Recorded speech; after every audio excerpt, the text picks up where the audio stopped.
আসসালামু আলাইকুম এভরিওয়ান। অভিমানী মন গল্পের পঞ্চম পার্ট। তো চলো বেশি কথা না কইয়া গল্প শুরু করা যাক। মাসুদ ভাইয়ার বাসায় পৌঁছে গেলাম। বাসায় ঢুকতেই দেখি মাসুদ ভাইয়া ও তার বোন মিতু বসে থেকে গল্প করছে। আমরা কেন এসেছি আমাদের দেখেই হয়তো উনি বুঝে গিয়েছেন। উনি দাঁড়িয়ে গেল, আপু উনার একটু কাছাকাছি গেল। অন্যদিকে আমি চোখের জল নিয়ে মিতুর দিকে তাকিয়ে রইলাম। আপু বলল, তুমি এটা কি করতে চাচ্ছ? এভাবে তুমি আমাকে পর করে দিবা? আমার হাতটা এভাবে ছেড়ে দিতে পারবা? মাসুদ ভাইয়া কিছু না বলে আপুর হাতে থাকা ডিভোর্স পেপারটি নিয়ে দেখলেন আপু তাতে সাইন করেছে কিনা। আপু সাইন করেননি দেখে উনি নিজের পকেট থেকে একটা কলম বের করলেন। কলম সহ কাগজটা আপুর দিকে বাড়িয়ে দিয়ে বললেন, সাইন করো। আপু কিছু না বলে শুধু উনার দিকে চেয়ে রইল। আপু বলল, আচ্ছা আমাকে ডিভোর্স দিবে ঠিক আছে, কিন্তু ডিভোর্স দেওয়ার আগে কেন দিবে তার কারণটা তো বলে দাও। মাসুদ ভাই বলল, কারণ জানতে চাস? কারণ হলো তোর সাথে আমার যায় না। তোর স্ট্যাটাস আর আমার স্ট্যাটাস সম্পূর্ণই আলাদা। আপু বলল, এখন স্ট্যাটাসের কথা বলছো? বিয়ের আগে তো আমি তোমাকে এইসব কথা বলেছি, তখন তুমি কি বলেছিলে? এত তাড়াতাড়ি ভুলে গিয়েছো সব? মাসুদ ভাই বলল, না কিছুই ভুলি নাই। তখন তো আমি পুরো আবেগে ভরপুর ছিলাম, বুঝে নাই যে তোর মতো এতিম মিসকিনের সাথে আমার সংসার হবে না। তুই বউ হওয়া তো দূরে থাক, আমার বাসায় কাজের মেয়ে হওয়ার যোগ্যও না। মাসুদ ভাই বলল, সাইন করবি নাকি জোর করে সাইন করে নিয়ে ঘাড় ধাক্কা মেরে বাড়ি থেকে বের করে দিব? আপু বলল, প্লিজ তুমি এভাবে বলো না, আমি তোমার পায়ে পড়ি। বলে আপু ওনার পা ধরতে যাবে কি উনি একটু সরে গেলেন। আপুও সরে গিয়ে পা চেপে ধরলে আপুকে উনি একটা লাথি মেরে দিল। তো সবাই আমার ইউটিউব চ্যানেলটি সাবস্ক্রাইব করে দিবেন। ইউটিউব চ্যানেলের নাম ভয়েস অফ দীপ অফিসিয়াল। আমার আর সহ্য হলো না, আপুকে মাটি থেকে তুলে বললাম, ব্যাস অনেক হয়েছে মাসুদ সাহেব। আইন অনুযায়ী আপুর গায়ে হাত তোলার জন্য আপনারা এখন কোনো অধিকারই নেই, কেননা আপনি আপুকে ডিভোর্স দিয়েছেন। আজ যাকে লাথি মেরে কুকুরের মতো দূরে সরিয়ে দিচ্ছেন, মনে রাখবেন তার জন্যই আজও আপনার দেহে প্রাণটা রয়েছে।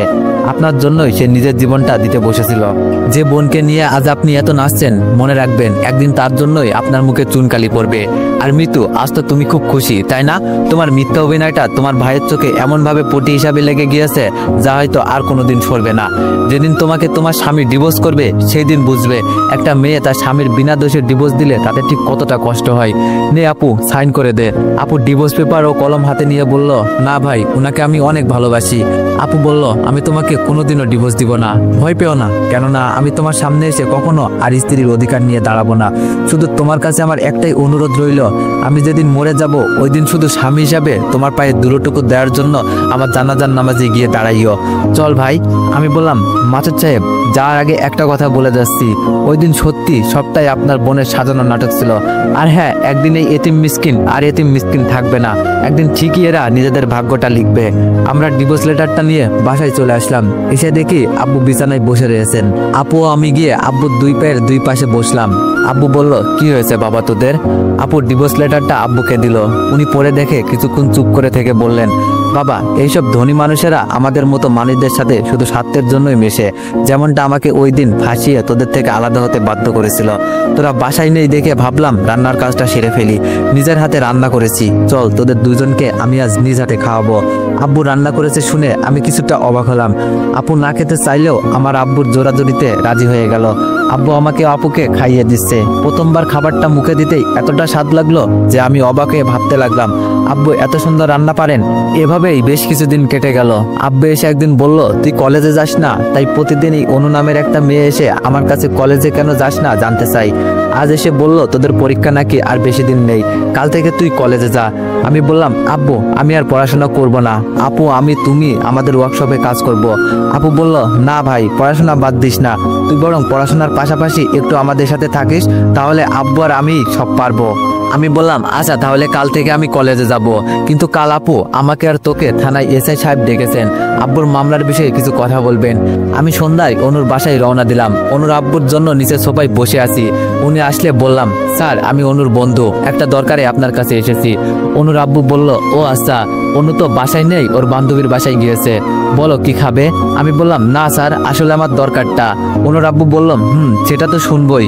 উনি একজনকে ডেকে নাস্তার জন্য কিছু নিয়ে আসতে বললেন। নাস্তা খেতে খেতে বললেন, বলো কি দরকার? আমি বললাম, আসলে অপু শহর কয়েকজন বন্ধু আমার বোনকে ইফটিজিং এর দায়ে জেলে যে কেসে আটকে আছে, আমার আপু ওই কেসটা উইথড্র করবেন। অনুর আব্বু বলল, ও আচ্ছা তাহলে কাল সকাল 9টায় তোমার আপুকে থানায় এসে একটা কাগজে সই করে দিয়ে যেতে বলো, তাইলেই হবে। আমি বললাম আচ্ছা তাহলে যাবো থানায়। নাস্তা খেয়ে বাসা থেকে বের হয়ে রাস্তা দিয়ে বাসায় আসছি, হঠাৎ অনু আমাকে দেখে গাড়ির ব্রেক করে, গাড়ি হতে নামলো। অনু বলল, আরে আবির, কোথায় হারিয়ে গিয়েছিলে তুমি? অনেকদিন ধরে কলেজে আসো না যে? আমি বললাম এমনি যাই না। অনু বলল, এমনি মানে কি হয়েছে বলো? আমি বললাম কিছু না, কাল থেকে আবার কলেজে যাব, এখন আমি যাই, আমার কিছু কাজ আছে। অনু বলল, ও চলো তাহলে আমি তোমাকে এগিয়ে দিয়ে আসি। আমি বললাম না, তুমি বাসায় যাও বলে আমি চলে আসলাম। অনু গাড়ির পাশে আমার দিকে তাকিয়ে রইল। পরের দিন আপুকে থানায় নিয়ে গিয়ে একটা কাগজে সই করতে বললাম। আপু সই করলে বললাম, আপু তুই বাসায় যা, আমার একটু কাজ আছে, সেরে পাই। আপু সই করলে বললাম, আপু তুই বাসায় যা, আমার একটু কাজ আছে, সেরে পাই দিয়ে কলেজে যাব। আপু চলে গেলে আমি গিয়ে থানার বাইরে দাঁড়িয়ে আছি। অপু সহ ওর বন্ধুরা বার হয়ে আসলো। আমি ওদের দিকে যেতেই অপু আমাকে মারতে ধেয়ে আসলো। খুশি মারবে বলে হাত তুলেছে, অমনি আমি 2 হাত জোর করাই ও হাতটা নামিয়ে নিল। আমি বললাম, ভাই প্রথমে আমি মাপ চেয়ে নিচ্ছি, সরি, তোমার সাথে কিছু কথা বলার ছিল। অপু বলল, বল কি বলবি? আমি বললাম, ভাই আমি জানি তুমি হয়তো ভাবছো আমি আর আমার বোন যে এইসব করেছি তা কিন্তু সত্যি নয়। অপু বলল, মানে? আমি বললাম, মানেটা হলো মিতুর ভাই আমাদেরকে এইগুলো করতে বাধ্য করেছিল। ওইদিন পার্কের মধ্যে মিতুকে চড় মারতে মিতুর ভাই আমাকে বলেছিল। অপু বলল, এইসব মিতুর ভাইয়ের খেলা? আমি বললাম, তোমার থেকে ওনার বোনকে দূরে সরে রাখবে বলে উনি ওইসব করেছেন। মিতু তোমাকে সত্যি ভালোবাসে। অপু বলল, ধুর, ওর ভালোবাসা, এতদিন জেলে আসি একবার খোঁজ নিয়ে দেখেনি, ওই শালির জন্যই আজ আমার জেল খাটা লাগলো। আমি বললাম, আর ওকে কে ভালোবাসে? আমি ওর সাথে ভালোবাসার নাটক করেছি ওর বাবার টাকা পয়সার লোভে। ভেবেছিলাম বিয়ে করে সব হাতিয়ে নিব, কিন্তু শালি এখন পাল্টি মেরে দিয়েছে। আমি বললাম, না ভাই, মারেনি, ও এখনো তোমাকে ভালোবাসে। অপু বলল, ওর ভালোবাসা বার করব। আমি বললাম, ভাই এখন আমাকে মাফ করে দাও প্লিজ। অপু বলল, তোর কোনো দোষ নেই, তোর সাথে আমার কোনো শত্রুতা নেই, আমার শত্রুতা মিতু ওর ভাইয়ের সাথে। 2 ভাই বোনকে জব্দ করব মিতুকে বিয়েটা করে। আমি বললাম, আমি তাহলে এখন আসি ভাই। অপু বলল, যা, আর ভালো থাকিস। বাসায় আসলাম, একটু পর আপুর ফোন বাজলে আমি গিয়ে দেখলাম মাসুদ ভাই ফোন করেছে। আমি আস্তে করে ফোনটা কেটে দিয়ে নম্বরটা ব্লক লিস্ট করে দিলাম। আপু বলল, কে ফোন করেছিল ভাই? আমি বললাম, সিম কোম্পানি থেকে। আপু বলল, ও। আমি মনে মনে বলছি মাসুদ ভাই নিশ্চয়ই ফোন ধরলে বলতো, লাবণ্য তুমি এটা কি করেছো? অপুর কেসটি তুমি? সি লাবণ্য, ভাবছি মিস্টার মাসুদ সাহেব এবার তুই বুঝবি, অপু যখন তোর বোনকে বিয়ে করে ঘাড়ে লাথি মেরে বাসা থেকে বের করে দিবে তখন বুঝবি বোনের ডিভোর্সটা কত কষ্টের হয়। আর মিতু, তুই আমার জীবন নিয়ে খেলেছিস, আমার আপুর সংসারটা নাটক করে ভেঙেছিস। না, এবার দেখ তোর সাথেও কি হয়, তুই বুঝবি, শুধু সময়ের অপেক্ষা। একটু পর আপু এসে জানতে চাইলো আমি কেন কলেজে না গিয়ে বাসায় এসে পড়েছি। আমি বললাম, আপু কলেজে যেতে ভালো লাগছিল না, তাই কলেজে না যেয়ে থানা থেকে একবারে বাসায় চলে আসলাম। আপু বলল, ও তাহলে কাল থেকে আবার কলেজে যাস। আর আব্বু বলেছিল আজ নাকি উনি ওয়ার্কশপে যাবেন না, আব্বু বাজারে গিয়েছেন কিছু ভালো বাজার করতে। উনি বাজার থেকে আসলে আজকে আমরা একসাথে রান্না করে খেয়ে বসে থেকে অনেক গল্প করব। আব্বু বাজার নিয়ে আসলে আপু রান্না সেরে ফেলেন। খাওয়া দাওয়া শেষে বসলাম গল্প করতে। আব্বু আমাদের অনেক ভালো ভালো গল্প শোনালো। এক পর্যায়ে আপু বলল, ভাই আমরা আমাদের ভাগ্যটা লিখবো বলে যেই কাজটা শুরু করেছিলাম হয়তো কিছু সমস্যা বা আমার জন্য তা অসমাপ্ত রয়ে গিয়েছে। এবার আমাদের সেই অসমাপ্ত কাজটি সমাপ্ত করতে হবে। কাল থেকে আব্বু আমি একেবারে ভালো মতো কাজে লেগে পড়বো, আর তুইও আমাদের পাশেই থাকবি পড়াশোনার পাশাপাশি। আমি বললাম, আচ্ছা আপু। আর শোন আরেকটা কথা। আপু কিছুটা গলায় জোর দিয়ে বলল, এবার আমরা আমাদের ভাগ্যটাকে লিখবই, যতই বাধা আসুক না কেন আমরা পিছু পা হব না। আপুর কথাগুলো শুনে মনে হলো আপু যেন এবার উঠে পড়ে লেগেছে। আপুর চোখে মুখে যেন আজকে অন্য কিছু ছায়া। ও মনে হয় মাসুদ ভাইয়া সব কথাগুলো মুখ বুঝে সহ্য করেছে, শুধু সময় হলে তার উচিত জবাবটা দেওয়ার জন্য। গল্প শেষ হলো। আমি এসে আজ একটু পড়ার টেবিলে পড়াশোনার জন্য বসলাম। পড়া শেষ করে শুয়ে শুয়ে ভাবছি, আপু ঠিকই বলেছে, এবার আমাদের ভাগ্যটা লিখতেই হবে, ভাঙতে হবে মিতু ও তার ভাইয়ের অহংকার। মিতুকে উচিত শিক্ষাটা আপুই দিবে, আমি শুধু আপুকে নিয়মিত উস্কানিটা মেরে যাব। ভাবতে ভাবতে কখন যেন ঘুমিয়ে পড়লাম। সকালে উঠে ফ্রেশ হয়ে খাওয়া দাওয়া শেষ করলাম। আপু আব্বুর সাথে ওয়ার্কশপে গেলাম। গিয়ে দেখি আজ আপু সবাইকে বেশ কিছু কথা বলছে। ও যেন চাইছে সব কর্মীরা কাজ করার জন্য একেবারে জেগে উঠুক, সবাই যেন সবার সর্বোত্তরটা দিক। একটু পর আপুর সাথে আমিও যোগ দিলাম। সবাই আমাদের যথেষ্ট আশ্বাস দিলেন। আপু আমায় এবার কলেজে যেতে বললেন। আমি বাসায় এসে একটু রেডি হয়ে কলেজের উদ্দেশ্যে রওনা দিলাম। হঠাৎ বুঝলাম পেছন থেকে কে যেন বারবার বাইকের হর্ন বাজাচ্ছে। ঘুরে তাকাতেই দেখি অপু।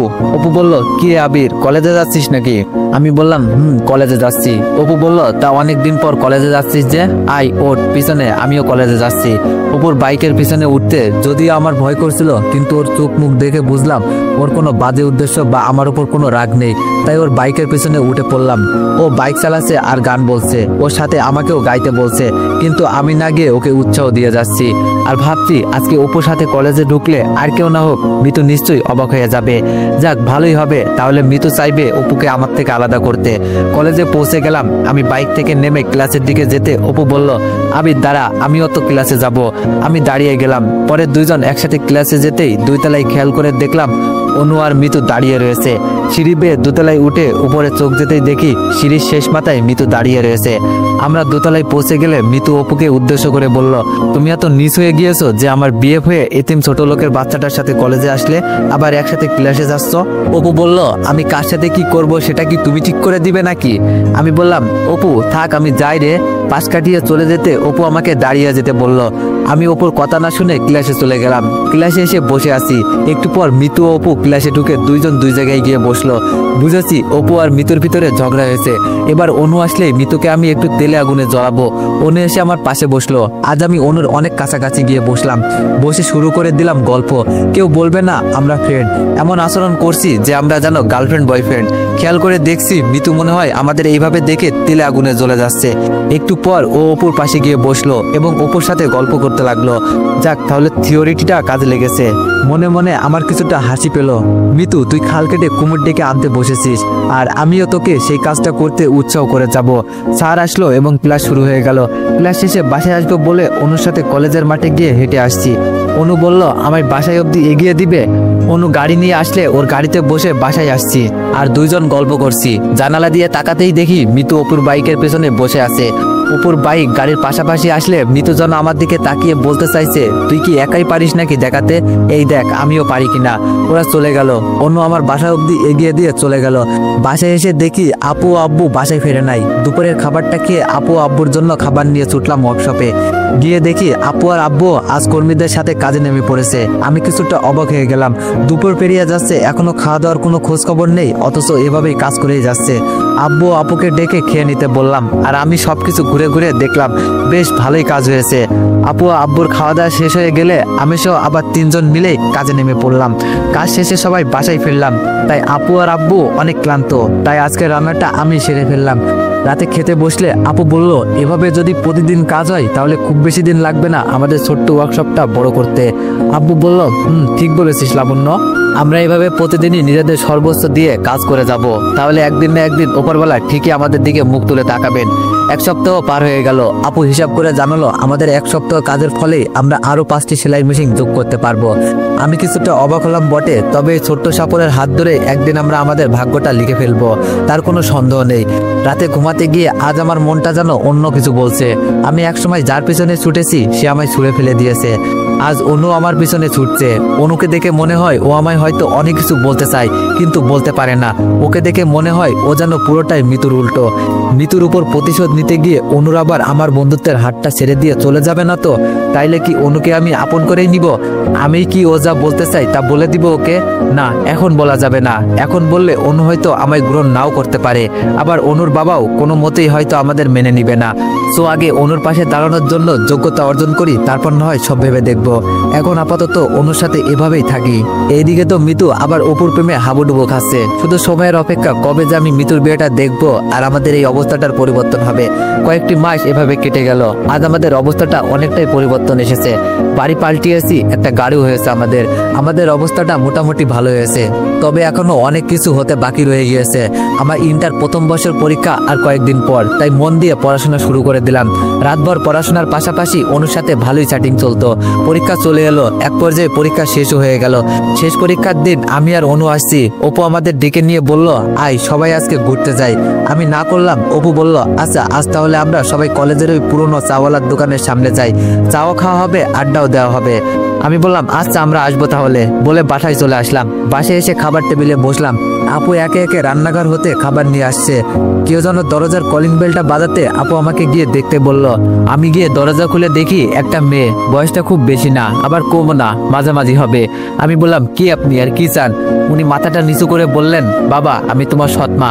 আমি বললাম, কি বললেন? আপনি আবার বলুন। উনি বললেন, বাবা আমি তোমার সৎ মা। আমি বললাম, ও তার মানে ওই দিন আব্বুকে আপনি আর আপনার বাবা আমাদের থেকে আলাদা করেছিলেন, আর আপুকে আমাকে আমার পরিবারকে পথে বসিয়েছিলেন। আমি বললাম, এখনই এই বাসা থেকে বের হয়ে যান বলছি, নইলে কিন্তু।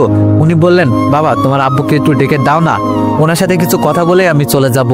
আমি বললাম, আব্বু বাসায় নেই, আর আব্বুর সাথে আপনার কোনো কথা বলার দরকারও নেই, চলে যান বলছি। কি হয়েছে ভাই? বলে আপু এসে ওনার সব কথা শুনে বাসার ভিতরে আসতে বললেন। আমি আপুর দয়া দেখে অবাক হয়ে গেলাম, শুধু রাগে আমার হাত পা কামড়াচ্ছে। একটু পর আব্বু আসলো।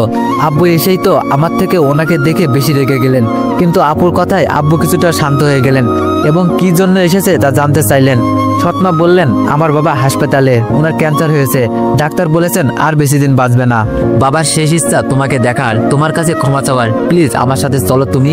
আব্বু কিছুতেই রাজি হলেন না। এক পর্যায়ে সৎমা আমাদের সামনেই আব্বুর পা জড়িয়ে ধরলেন।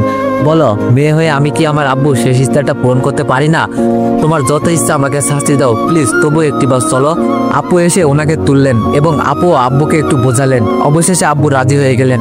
আমরা সবাই গাড়িতে উঠলাম। জানালা দিয়ে আমাকে একটা কার্ড দিল। আমি কার্ডটা খুলে অবাক হয়ে গেলাম।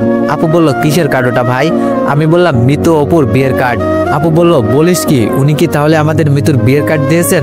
আমি বললাম, না আপু, এই কার্ড অপু আমায় দিয়েছে বন্ধু হিসাবে, আর আব্বু সহ আমাদের সবাই ওর বিয়েতে যেতে বলেছেন। আপু বলল, ও আচ্ছা। আমি কার্ডটা রেখে দিয়ে ভাবছি, বাহ বাহ, এবার তাহলে বিয়েটা হবেই।